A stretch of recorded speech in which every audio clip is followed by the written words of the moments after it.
کی اس کی پارسائی کی جائے۔ تو اس لیے میرے حضور نے فرمایا من صمت نجا، جو خاموش ہو گیا وہ نجات پا۔ خنجر خاموشی، خاموشی کا خنجر نفس کشی کا ایک مؤثر۔ اور دوسری بات بشمشیر جو، اور بھوک کی تلوار، بھوک سے نفس کا مقابلہ کیا کہ تلوار سے نفس کا سر کاٹا ہے۔ اللہ کے محبوب کا فرمان سنیے، یا معاشر الشباب من استطاع منکم الباء فلیتزوج فإنه اغض للبصر واحسن للفرج فمن لم يستطع فعليه بالصوم فإنه له وجاء۔ اے جوانوں کے گروہ، تم میں سے اگر کوئی نکاح کرنے کی طاقت رکھتا ہے تو وہ دیر نہ کرے، فی الفور نکاح، یہ نظر کا اور پارسائی کا محافظ۔ لیکن اگر تم نکاح کرنے کی فی الحال وہ کثرت کے ساتھ روزے رکھے، روزے قاطع شہوات، تو بھوک سے نفس کو جو ہے وہ روکا جا سکتا ہے، اس کو لگام ڈالے۔ تیسری بات نیزہ تنہائی، تنہائی کرنا، تو فرمایا گیا کہ العافیت فی العزلہ، کہ تنہائی کے اندر ہی عافیت۔ جب مجلسوں میں غیبت کی بدبو پھیلتی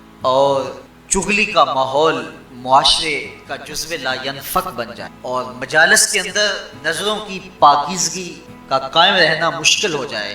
اور انسان کی زندگی کے اندر گناہوں کا بہت بڑا سبب مجلسی زندگی ہو تو پھر اس سے تنہائی ہے۔ حضرت شاہ نقشبند بخاری فرماتے ہیں کہ فقیر کے لیے سب سے اچھی جگہ اللہ کا گھر مسجد، یا کسی کامل صالح شخص کی صحبت ہے، اور یا پھر تنہائی ہے۔ چوتھی جگہ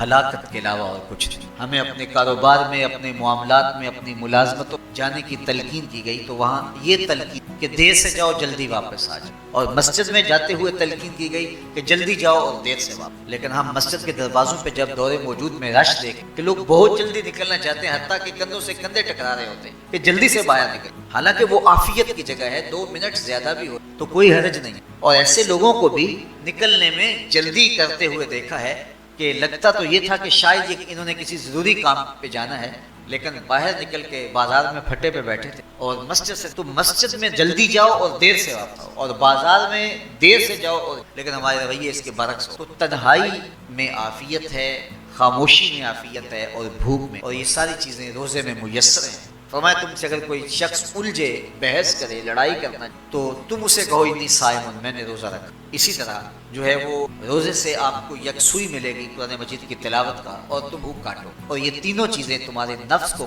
شیطان بند گیا، نفس کمزور ہو، اور جب نفس کمزور ہو گیا، کمزور ہوتا ہے یہ نفس مرتا نہیں ہے، یہ تو کوئی ہے باج فقیراں کسے نہیں ماریا، باہو ظالم چور اندر تھا، یہ اندر والا چور جو ہے وہ اتنی آسانی سے قابو آتا ہی نہیں، یہ پھر سر اٹھا لیتا ہے، اس کو جتنا کچلو یہ کچھ عرصے کے بعد تھوڑی سی خوراک ملتی ہے تو پھر سر اٹھا۔ حضرت بایزید بستامی کہتے ہیں میں نے اپنے نفس کو ایک دن کہا کہ میں تجھے خوراک بھی نہیں دیتا اور تو پھر بھی موٹا تازہ ہے، تو میرے نفس نے مجھے کہا کہ اے بایزید جب تم بازار سے گزرتے ہو تو لوگ انگلیاں اٹھا اٹھا کہتے ہیں یہ بایزید جا رہا ہے، یہ بایزید، تو مجھے میری غذا، تو یہ خوراک ہوتی ہے نفس، تو نفس بہت ظالم ہے اور ساری زندگی اس سے لڑتے ہوئے گزرتی۔ وہ کسی نے کہا تھا نا تمام عمر طوفان سے کھیلتے گزری، نیا کے ڈوبنے کا ڈر بھی رہا، تو یہ ساری زندگی اس طرح ٹکراتے ہوئے، لیکن جب کمزور ہو جائے تو پھر یہ شیطان کو جو ہے وہ موقع نہیں دے۔ لیکن اگر نفس اگر ماہ صیام میں ہمارا کمزور نہ ہوا، صرف ہم نے بھوک کی کاٹی اور باقی اپنے معمولات وہی رکھے، تو میرے حضور نے فرمایا